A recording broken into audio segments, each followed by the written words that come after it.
I'm Kevin Doy. I'm one of the chaplains here at Fuller. I do some other things as well. It's Andrea Cammarota, also a seminary chaplain here at Fuller. And then we have a third chaplain, Brenda Bertrand, who is mostly virtual. And so what we present today, the three of us work on together. But just today for the workshops, the two of us are presenting. I think between the three of us, I think Brendan counted, there's like over 70 years of experience in ministry settings.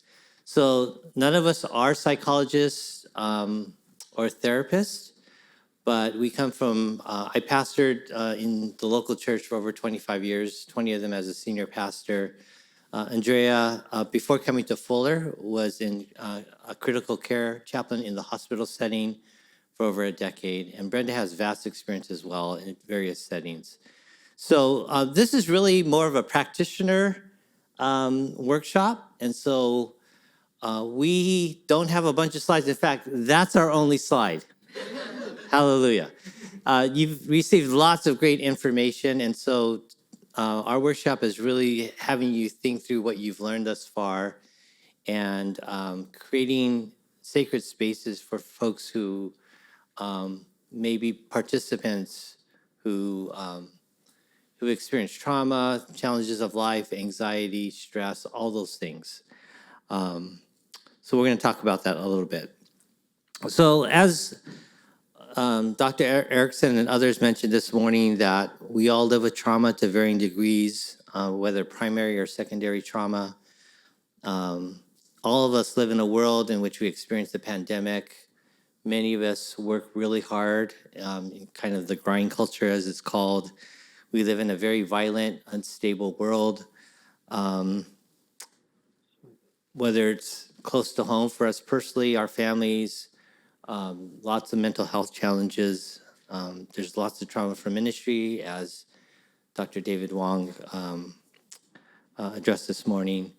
And if you're in professions, in helping professions, you know that these are folks that you work with. So I think as we plan sacred spaces like retreats, I think we are always aware of fear and anxiety, the concerns that people bring to these spaces, feelings of vulnerability, of helplessness, of uncertainty. People are discerning where God is, how God is working in my life, what am I supposed to be doing?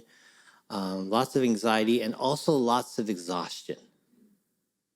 So people are just tired.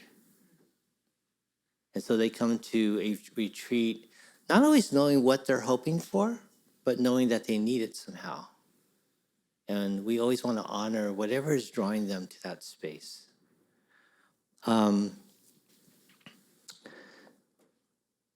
So retreats as sacred spaces, I think, can create.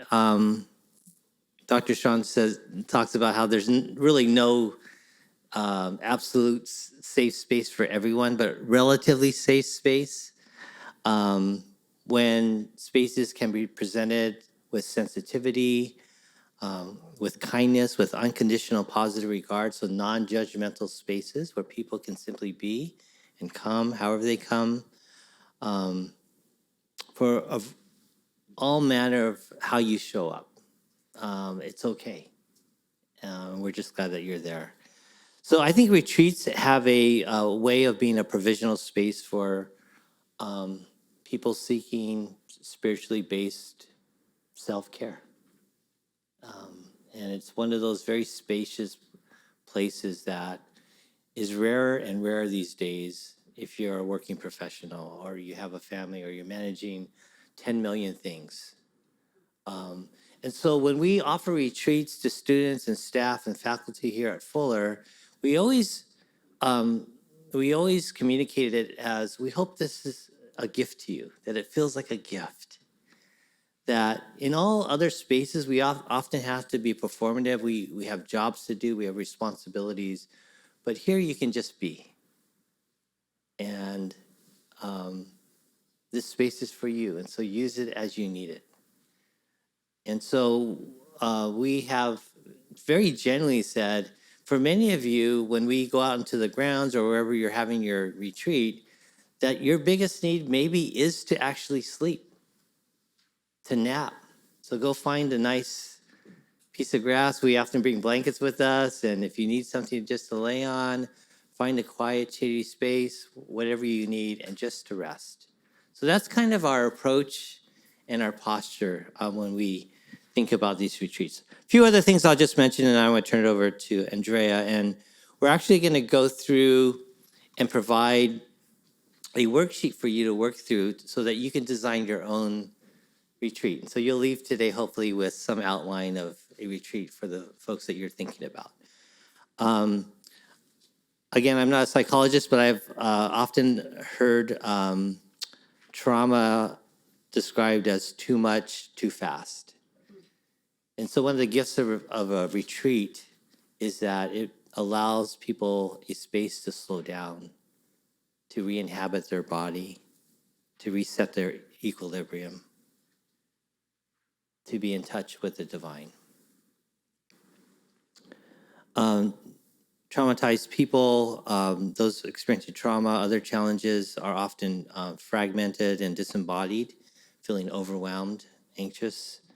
And so part of recovery and restoration is sensing and living and knowing our bodies. And so retreats are great places to reconnect with ourselves and with God and others who are there as well. And so it's simply providing an opportunity to pay attention and to settle into our bodies. And then finally, often in trauma healing, there is a deep connection. Part of the byproduct of working through the stuckness of recovery from trauma is that people, whether they would consider themselves Christian or even spiritual, that there's often a spiritual dimension to what they experience, either as goodness or integration or lightness or peace, those kinds of things. And so we offer Christian retreats, and so there's an opening of the self to God in ways that sometimes participants are find unexpected. That they enter a practice that we offer. They're sent out onto the grounds, and God meets them in unexpected ways, and it's really, really beautiful. So that happens as well.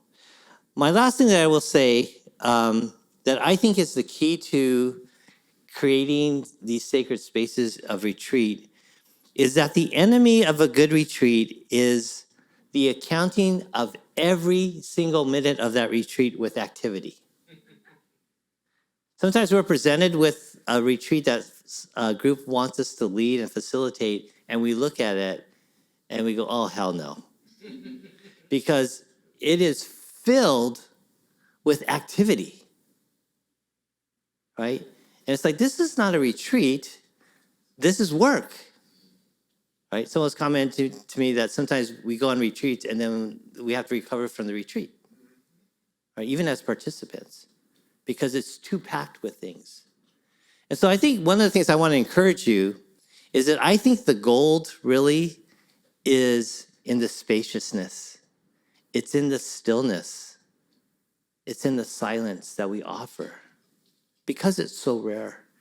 And we have to trust that God is working. Whether we hear that fruit verbally or not, we have to trust that God is working in the spaciousness that we offer. And so as practitioners, we simply set the table. These little, if you think of a window that opens, we're just kind of opening a window for folks, for them to have their own experience. And just to trust that God is going to meet every single person just the way they need. So that's kind of our philosophy and our posture.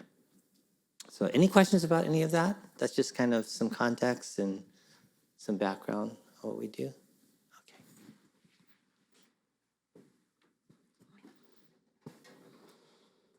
Thank you, Kevin. So If you haven't already scanned this QR code, please do, because that's actually the resource packet that we want you to have and take with you. And then the only physical thing that we're handing out is this sheet. So if you haven't already received this, please raise your hand, and someone will bring it by to your chair. I almost said desk. I don't know. Literally went back like 20 years to my classroom days. Someone will bring that over to your chair if you don't already have this, because this will be what we're working through. So the template that we're providing you is essentially, we sort of sat down and thought, how do we plan retreats, the three of us? Because we don't actually use this template, but so we had to think about what is it that we do? What is our thought process? What are the things that we think about when we think about the retreats that we plan? And so this is the product of that brainstorming process. And what you're pulling up in the QR code, you're going to see a couple of things. You have a couple of sample agendas that are actual agendas from actual student retreat that we did a few springs ago. And then you also have a list of a menu of spiritual practices that we'll be using, and a list of resources for you to have and peruse, and hopefully will be helpful to you moving forward. Okay? So looking at the agenda, you can look at just the first one that's on that list, first one that's on that document. This was, you'll see at the very top, it says chaplain-led student retreat. And it was held at Mater Dolorosa, which is a really lovely retreat center, Catholic retreat center, Passionist retreat center out here in Sierra Madre. So it was an in-person retreat for students, and it was an all-day retreat that we held in the spring. And so we had the second agenda that if you scroll just a little further down, you'll see there's a similar agenda. Same retreat, but that is the online version of the same retreat. And so they're a little bit different, and they're a little bit the same. And I'll kind of talk to how did we adjust for the online model, because obviously it's going to be a little different. But I'm mostly going to speak to the in-person retreat, assuming that a lot of what you'll be planning for or toward will likely be an in-person retreat. But I will speak to the adjustments that we made for online. So, but I want to start at the very top of the template with who is your audience for this retreat? And that's really important, is imagining, obviously, who is your target? Who are the people that you are imagining this retreat is for? Choosing that target audience and thinking about, is it a mixed audience of folks? And how will that mixture, if it is a mixed audience, how will that mixture affect the dynamic of the retreat? So for us, for example, this year we decided that we wanted to combine our retreats. And so we have, instead of separating student retreats from staff retreats, we've been doing student staff retreats. And so that's been taking a little bit more planning in terms of what does that look like when we have both students and staff at the same time? Do we need to be, not do we need to be, but how do we want to be more thoughtful about how we group them, pairs, triads, what are the discussions like? How do we have them share all of those things. And so in your own context, if you're having a staff retreat, for example, or pastoral team retreat, are you having people together in these retreats that are subordinates to one another? And how does that work and change the dynamic between how that's going to go and the types of activities that you're going to be having them do? How vulnerable will people be able to be or feel free to share in certain contexts, depending on the mixed group that they're in? And so these are all things that we take into consideration when we think about audience. So it's one, who is my target audience? And then also within that target audience, what are some of the nuances of that mixture of folks that I want to be especially thoughtful about and intentional about as I plan? And so I want you to take a moment now with some folks around you, maybe just 2 or 3 of you together, and talk out who you're imagining. Is this imaginary, or maybe it's not imaginary? Maybe this is a real retreat that you want to plan. Who is this retreat for? And what are some of the things that are coming up as I'm sharing these thoughts on what the dynamics might be and what might come up? What is coming up for you? And you can start to share with a partner, but also go ahead and start to jot down some of those thoughts for yourself on your sheet. So go ahead and just turn to 2 or 3 people, and we'll just take just a couple of minutes just to share, and then we'll come back and keep going through the template. All right, so let's hear out a little bit of what's happening across the room. So what were some of the, if you guys are willing to share out, what were some of the themes of what was coming up in your conversations? Some of the audience, target audiences that you're thinking of, and maybe some of the nuances that you're thinking will be important to be sensitive to. And he's going to come around with the mic, so wait for the mic. Thank you. Yes. It occurred to me, and I think my colleagues here picked it up, was for some people, that's maybe exactly what they need, to be left to their own devices, to find their own way, to pray, to have space, like you were saying. Mm-hmm. But there may be other subgroups where, with that space, with that quietness, they may then begin to experience things that they can't really cope with. That's the first time they've decompressed, and stuff comes up. Mm-hmm. And I think as a leader, it would be negligent not to be able to provide some way of paying attention to that. Yes. So the issue is, what sort of responses might be there? Would it be matching them with peers to talk it through? Yes. How might you, given that you might only have a short amount of time and you're not going to fix things, but you may need to close things off appropriately at that time, but you also just can't absolve responsibility as a leader for dealing with that. Right. Anyway. Wow, you guys are just like moving way ahead. Okay, but yes, true.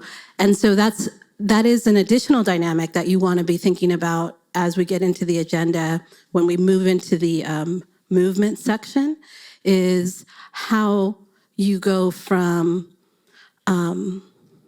individual reflection time to group sharing, to pairing, to discussion time, to journaling.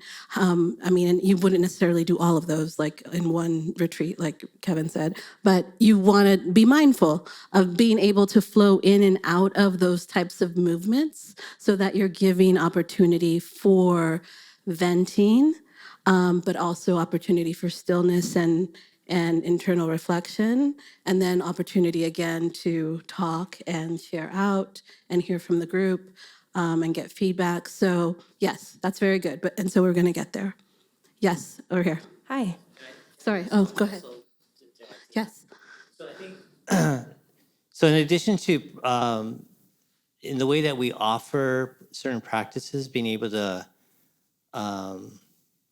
acknowledge that you might feel different things or certain things might come up. We try to provide ways to respond in the moment, whether that's journaling. So there are some ways in which you're already beginning to process in the experience itself. The other thing is when we lead retreats, there's some retreats that Dr. Strawn leads, for instance, where the chaplains are available for people throughout the day. And when we're leading retreats, we make ourselves available. So it's not like you're sent out on your own and good luck. We'll see you at 12 noon. But there's a way in which we're mindful of being responsible. Not everyone's comfortable with stillness and silence. Some people don't know what to do at that time. So we have to acknowledge that, and that's okay. And so we try to give a variety of ways that you could spend that time. And if you're really unsure and it makes you very uncomfortable, please come see us. And we're also available to talk. And so people do come out and seek us and want to talk about certain things that have come up. So there's a question up here. Yeah. Thank you. I'm writing all that down. Thanks. So I am planning a retreat at a small liberal arts college this May, and we're bringing together about 10 church teams of young adults and pastors, and even young adult pastors, and they're brainstorming ways to rethink ministry together. I'm not sure if we should even call it a retreat because it's kind of a lot like this, like symposium, summit. We did something similar last year and we had a scavenger hunt and that was a lot of energy. And I think what I'm noticing is how do we create, like it might be okay to section off, like you're saying, like maybe the young adults need their own session and have a chance to say, how's this going for you? Now that like we know that, hey, there might be some spiritual trauma, some church hurt, some loneliness. So I love that idea of having people available to check in throughout the retreat. And then planning the worship services, I think just being mindful of what kind of churches and different denominations are there. So it's a lot to think about, but I think it's also a chance to like be brave and have courage and try new things. So that's not really a question, but it's just bringing up a lot for me. So thank you. Yeah. Thank you. Yeah. So I think, thank you for that comment. And I think it is, I think you can, as you look at this, we are using this template as a way to think about this specific sort of spiritual retreat for like a restorative day retreat. But I think you could probably take it and repurpose it for a half day or a portion of a time or something. I think that it can be adjusted as you understand it once we go through it. So keep an eye toward that. Awesome. So we're going to keep, we have a question. One more question, then we're going to keep moving. More of a comment Yeah. that was raised by her sharing is that I think it's helpful to actually define like what kind of retreat do you want, right? Like because I think especially more in the Protestant world, when I think of a retreat, like a church retreat, it's like you go to church camp and you have like activities. You kind of touched on this, Kevin, but I think clarifying when you're planning a retreat, like what's the purpose of it and what are you hoping for? And there are different kinds of retreats, does that make sense? Yeah. Yes, absolutely. I was so to that point, Dr. Strong reminded me, what do you mean by like not overscheduling? So I think there are working types of retreats. And to your point, if you're taking your staff or ministry leaders and they know that part of it is to have some important discussions and discern some things, but even allowing that kind of time for discernment. I think all of us have been on retreats. And so we also know that a lot of the really good stuff that happens is not even planned. It's over meals, it's over, like allowing that. I think what I'm encouraging us to think about is allowing the unstructured spaciousness to do its work versus overscheduling everything. Does that make sense? And so restorative retreats, if you're going to announce it as such, then let it be that, I think is my point. Let God do what God will do in those spaces. So, but thank you. That's really helpful to define what it is so that expectations are accordingly. Yeah, that's perfect. So along those lines, if you go across the top there, the next box over says, or asks the question, what trauma or challenges are you addressing with this group? Again, so going to this idea of like a restorative retreat because what, right? Like what is going on with this group? And it doesn't have to necessarily be that there's a crisis point that's taken that, now we have to do this. It could be anything. It could just simply be, it's been a while since we've stopped and like gotten together and reflected, and it's time. Like it's time to pull us all together and have a retreat, together.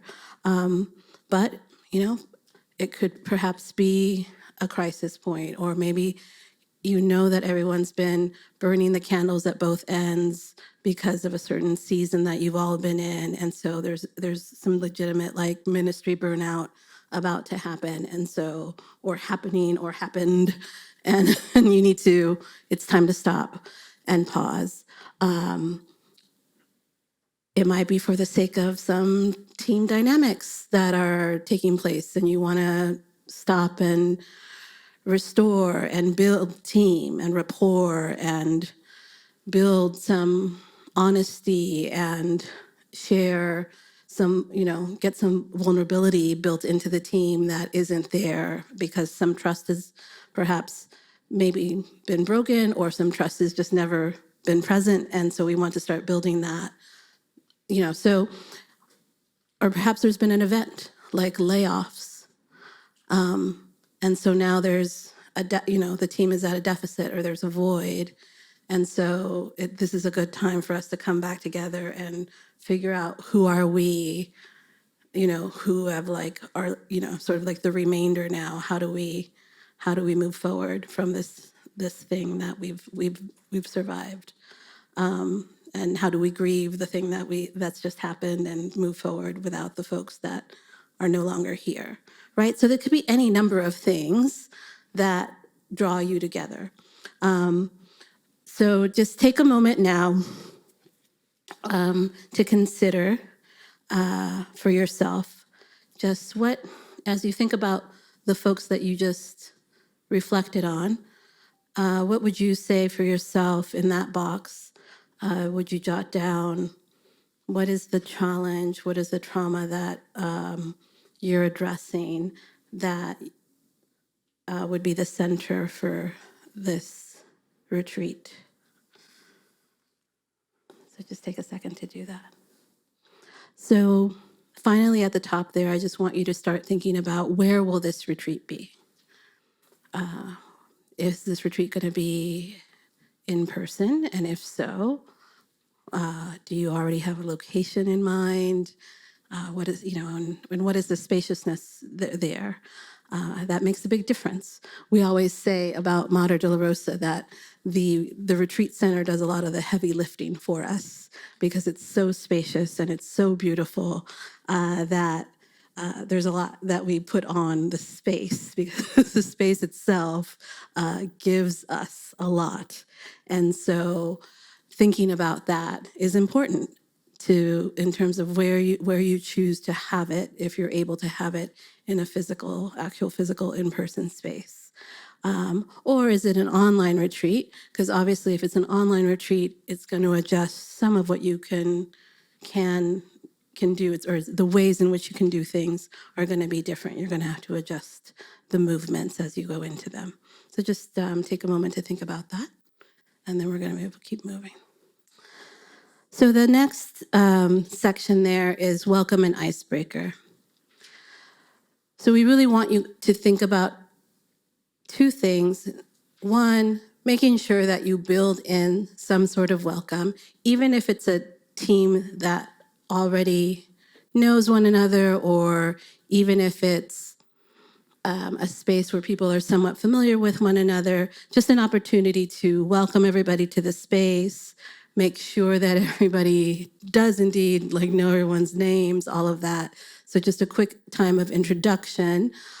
And or even if it's a group that is very familiar with one another, where it would be silly to say, oh, my name is, even though we're very clear what everyone's name is, but maybe you go around and you introduce each other in a new way with like, your favorite, color or something different, but you like do something different to like by way of introduction. And having some sort of icebreaker to help build rapport. The icebreaker is really important, and we don't want to skip this because it's this kind of soft and relaxed, easy way into the day. You are likely about to ask everyone to be vulnerable and to kind of get sort deep into wherever they are in their heart space. And so it's nice to start light and easy, but a little personal. And so we like to do icebreakers that are like fun and light, but just a little bit personal. Our latest favorite one has been the Vogue we don't do 73 questions, but we've done a version of the Vogue 73 questions, which are basically these interview questions that are like quick fire. And what Kevin and I would do we would model them for the group. So I would ask Kevin 10 of the questions, and he would ask me a different set of 10 of the questions. And the questions are basically like, of course, I can't think of any of them. The questions are like, coffee or tea, and you have to answer like, quick fire, which is your, go-to. But so it's something really surface like that, but then it's also like, what's the best piece of advice you've ever been given, right? So that one's a little bit like, oh, let me think about that. What's your morning routine? Yeah. So things that, yeah, if your life was a musical, what would the title be, right? So some of them are very surface level, are you a morning person or morning person or a night person, or and then some of them are a little bit deeper. And it was just a quick fire way of two people getting to know each other without not too much at stake. And it was fun because it was quick. But it kind of got everyone sort of rolling in that direction of, okay, this is a safe space where we can have fun, we can be light, and we're going to get to know each other. Yeah, so unfortunately, because of the time, we probably would have done something like that today. But often, it depends if you're at a retreat center, for instance, which is already has a kind of sacred feel to it, so people feel more constricted. And so, actually, having an icebreaker like that brings some energy to the space and connection between people. And I think it does kind of open oneself up, which is necessary to be able to engage, I think. So that's what that kind of exercise will do. We actually, when we do the 73 questions, we have the partner introduce the person. Yeah. Just like, what's one thing that stood out to you from what was shared? Yeah. And it's really fun. And it's very delightful. And I think it just is a really nice way to start. Yeah. So we didn't give you a list of like a million like icebreakers to do. Those are like, they're out there in the world to find. But we would highly recommend to not skip that. It's important. It's like an important first step to entering the day. So from there, you kind of begin to get into what I would call like the meatier part of the day, like the actual movements of the day. We usually break our days into 3 movements. So you'll see here a section where it's first movement, second movement, and third movement. And at the end of each, you see kind of an option to figure out where you're going to put in breaks and meals. So we just put those there as kind of a planner style where you can decide, is there something you want to stick there, a break, or is it time for lunch or whatever. So in the resources from the QR code, there's a list of menu. It's actually a menu of spiritual practices. And it's from that list that we are suggesting. This is just the beginning of a suggested list of things that you might choose to do as movements for each of these So, but again, you want to choose movements intentionally to match the top of your template, right? So you have an audience, you have a target audience with some specific nuance to it, and you also have a specific trauma or challenge that they might be dealing with. And so as you go into that first movement, you want to think about, how do I want to start to address this audience and this challenge that they're having? So when we thought about the student retreat that we had back in April of 2022, May of 2022, we were in a place where we were finally coming back to campus. So we were like just at the top of like our post-pandemic existence, figuring out how to be back kind of in person, but still very much hybrid. And everyone was exhausted. Everyone was really, really tired. And so the team of the 3 of us chaplains, as we prayed about what should this retreat's theme be, and for these students, what is the trauma, what is the challenge that they're facing, we really felt like it's rest. They need rest.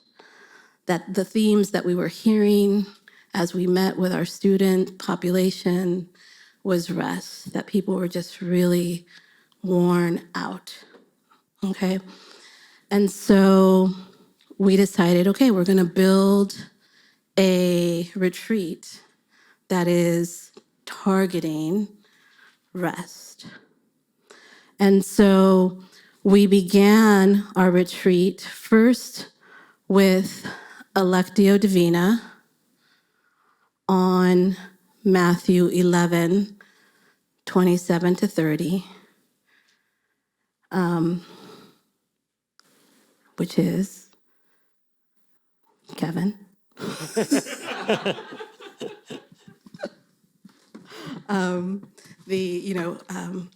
take my yoke, for it is Come to me, all who are.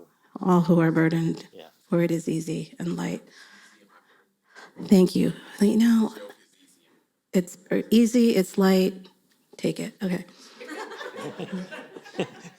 Y'all, I've had so little sleep. Okay, so we chose that verse from Matthew 11.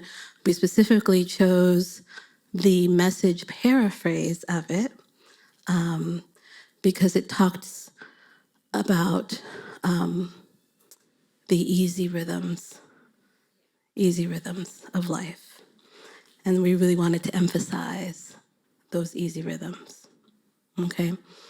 And so we did a Lectio first, just a Lectio Divina, walking through 3 readings of that passage.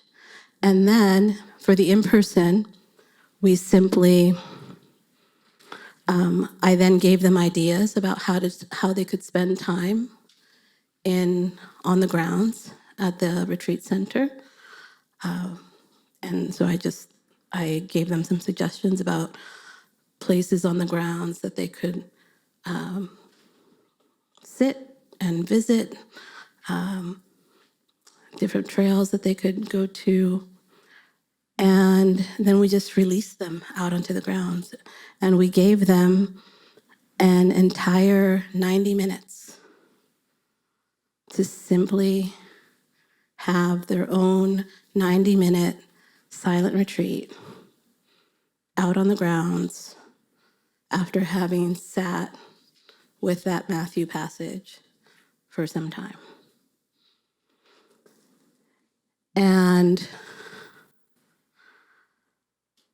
when they came back from that, the invitation was to debrief and to talk about it together and have an opportunity to share out. How was that for you? How did that feel? What did you hear? What was your experience of it? And again, this was because our emphasis was specifically with regard to rest. Now, online, it was very different because we didn't have that much time online and we weren't at a retreat center. And so you can't just say, like, for 90 minutes, go do something and come back in 90 minutes. So online, I actually instead led them through an imaginative prayer.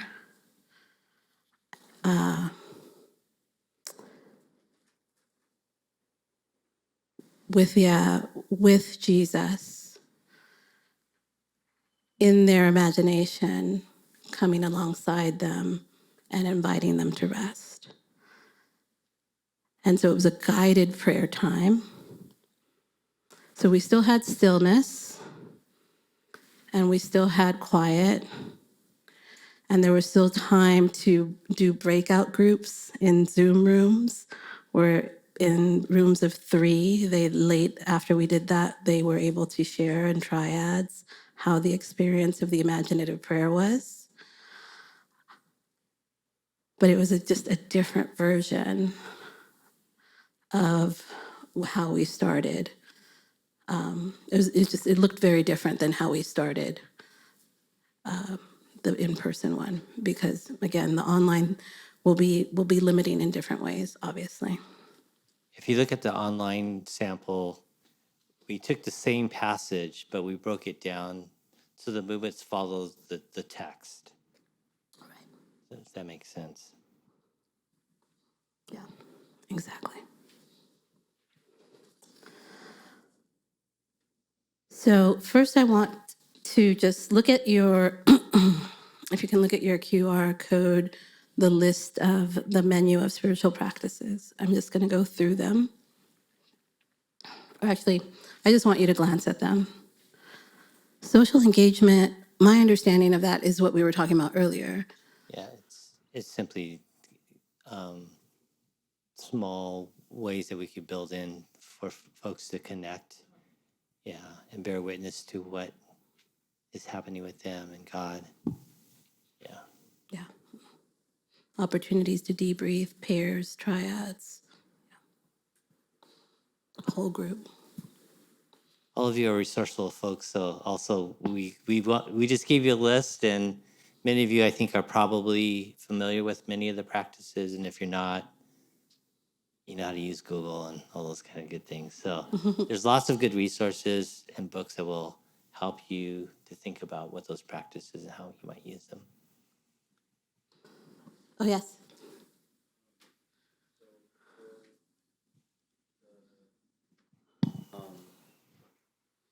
For the examples that you just gave us for the movements for the online retreat and then also the in-person retreat, you mentioned earlier about how a mixed audience can affect the dynamic of that. Could you give us an example of what that would have looked like for both the online and more specifically the in-person retreat if it was a staff and student retreat, a dynamic. Yeah, that's a good question. For the in-person one, if we had a Lectio Divina where we came back and did a debrief in the room, it's possible, depending on who the staff was, I feel like, because it depends on who the staff is. If I felt like there was staff, I would actually, what I would do, here's what I would do. I would check in with the staff and see how they were feeling. And if they felt like they would prefer to debrief with other staff, then I would encourage them to create their triad amongst themselves or, with other staff rather than with students. Because typically that is where the crux is that staff may not want to share their personal stuff with students. Typically, it's not the other way around. I mean, I feel like students are often coming to us with their personal things.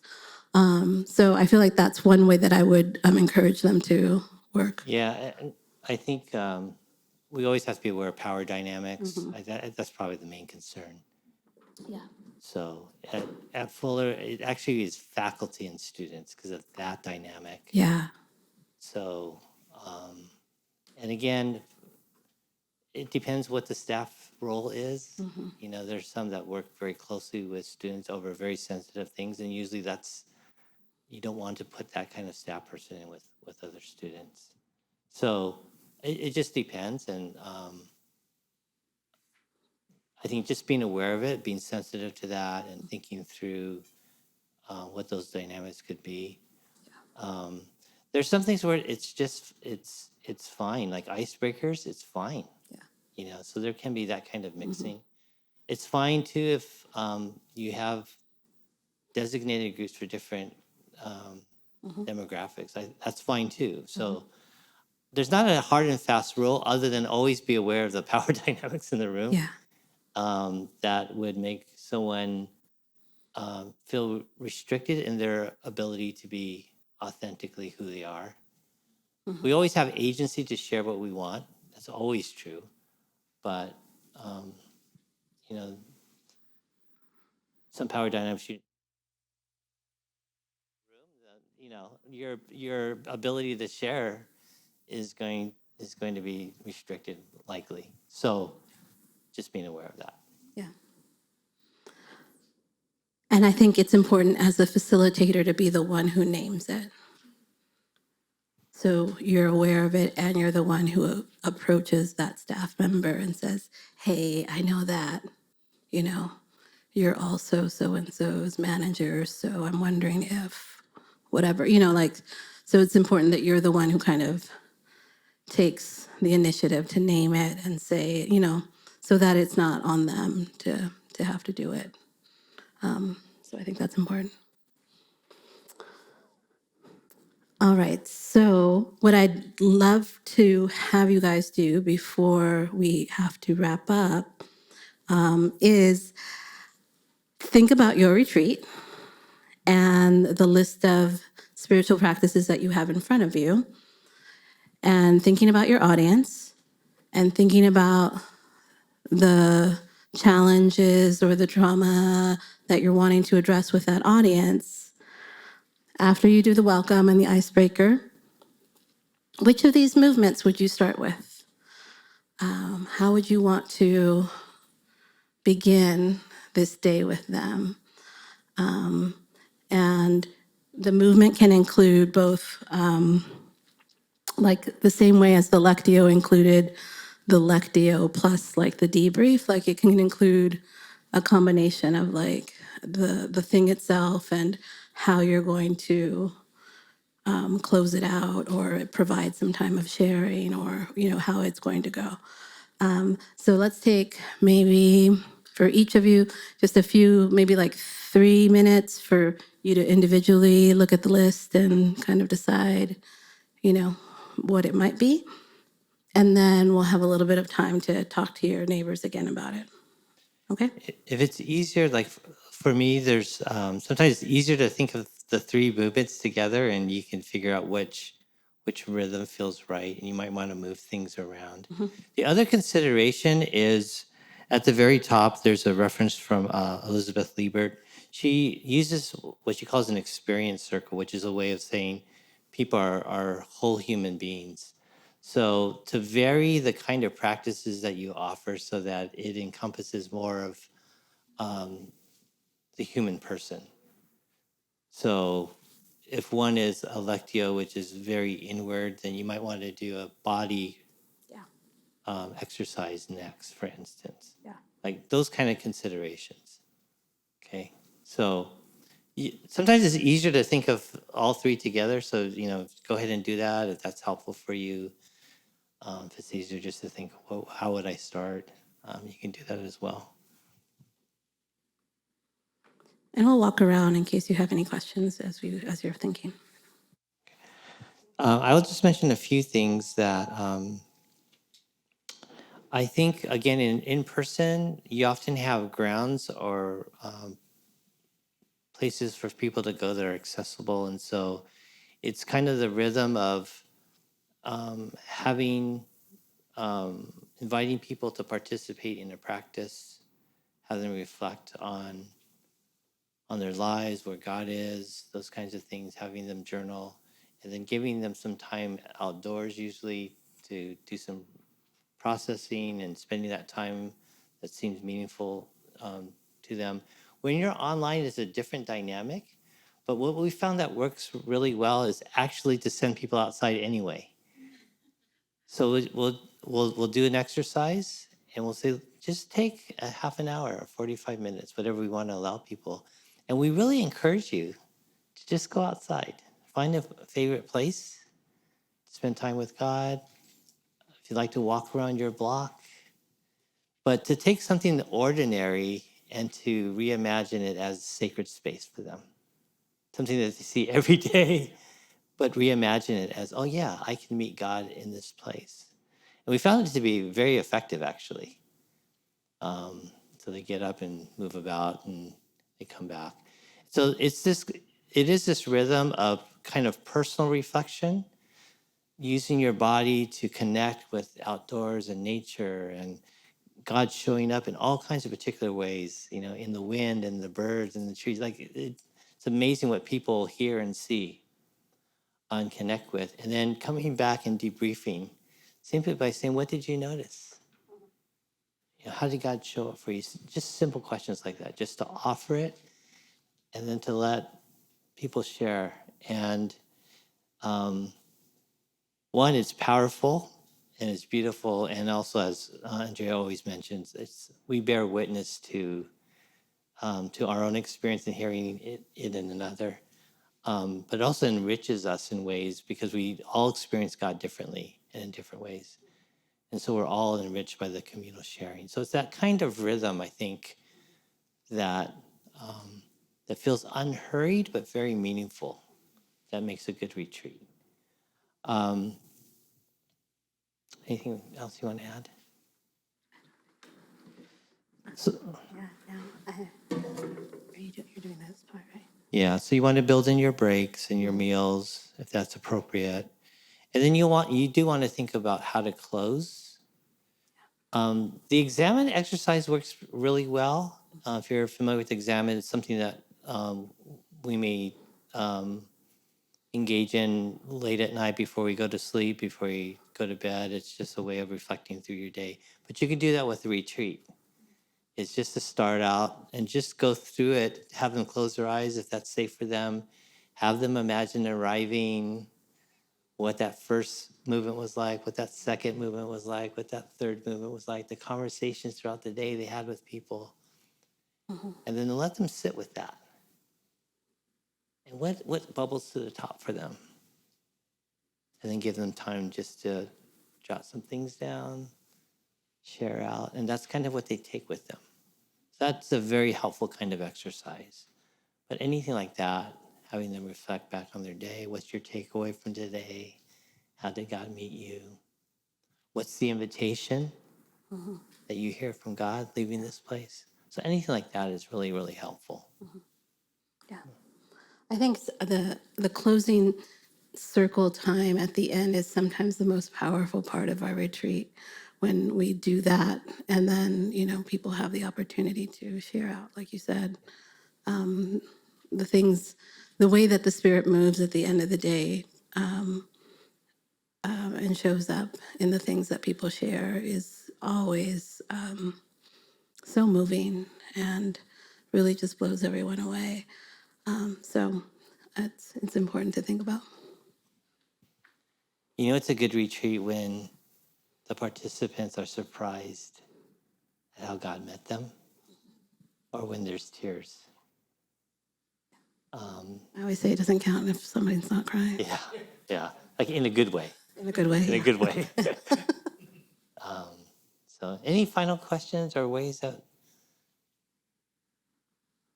And you also just want to plan like your own like blessing or benediction or something that helps kind of just seal it all. So have that, whatever that closer. Sometimes we close with a doxology. Sometimes we close with a specific blessing or a poem or often. But we like to be like really thoughtful about what that is too, because it matters to kind of I like to think of it as kind of putting a bow on the day. You really just sort of seal the day and say like, Selah. I tend to read poems. Andrea, having been a school teacher, she has a way of just naming everyone by name in the room. Even if it's 30 people, she somehow knows by the end of the day everybody's name and says everybody's name and then prays. It's like phenomenal. I can't do that. So I wanted to open up today's time with a centering prayer, and I didn't do that because I wasn't centered. But I will close us with a kind of poem that is often used. I might use this more as an opening, but I just want to invite us to live with this prayer. Maybe it's for us. Maybe we think of those that we serve, because it may describe them as well. So, to close, would you mind standing? And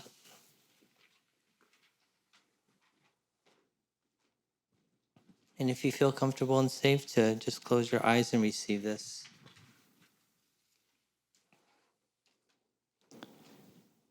This is from Liturgies from Below.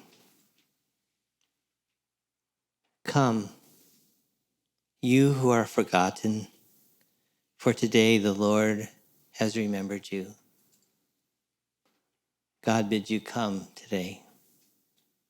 Your name is on the lips of the Almighty God. Come, you who labor, you who are breathless, come and be refreshed. Come and find rest from your labors. Come, you who are frightened, there is peace enough. Come, for God has grafted you into the palm of his hands. Come, you who are oppressed, depressed, homeless, hungry, and you who feel no one understands you. You who can't voice your sicknesses, for your tears are invisible. Come. Come to the God who sees you. Come to the God who will go with you into that deep, dark night. Come, for you are loved. Come, for you are valued. Come and be cared for.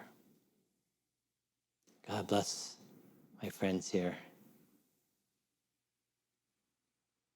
After 2 amazing, enriching days of content and relationships,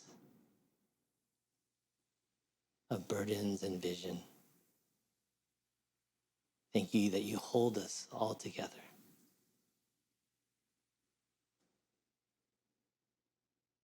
Send forth my sisters and brothers into your care.